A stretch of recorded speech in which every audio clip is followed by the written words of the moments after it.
আজকে আবার একটি নতুন ব্লগ নিয়ে হাজির হলাম যা খুশি ভিডিও থেকে। আমি তাপস। আজকে হঠাৎ একটা কাজে এসেছি সিউড়ি। তো সিউড়ি ঢোকার আগেই চোখে ঠেকলো যেটা, সেটা আপনাদের মধ্যে তুলে ধরেছি। ভাবছেন কোন জায়গা এটা? সিউড়ির ঠিক রেল ব্রিজ ঢোকার আগেই হচ্ছে এই জায়গাটা।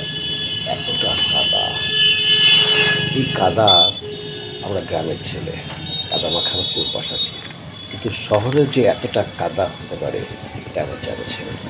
কারণ এই জায়গাটা মোটা ঠেলাই রাস্তা, পিচের রাস্তা, ওই এই রাস্তার যে গলিয়া হয়ে কাদা হয়ে যেতে পারে, লাল হয়ে যেতে পারে, এটা জানা ছিল না। এটা সচক্ষে এখানেই দেখলাম। বুঝতে পারছেন কতটা কাদা এখানটাতে হয়ে রয়েছে।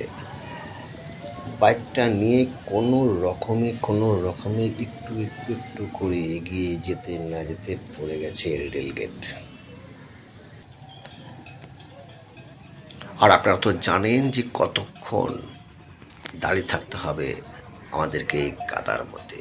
যারা আমরা সাইকেল নিয়ে কিংবা মোটর সাইকেল নিয়ে এদিকে বেরিয়ে যাই, রেলগেট পড়ে গেলে কাদার মধ্যে দিয়ে সেই ততক্ষণ অবধি দাঁড়িয়ে থাকতে হবে যতক্ষণ ট্রেনটা না বেরিয়ে গেছে।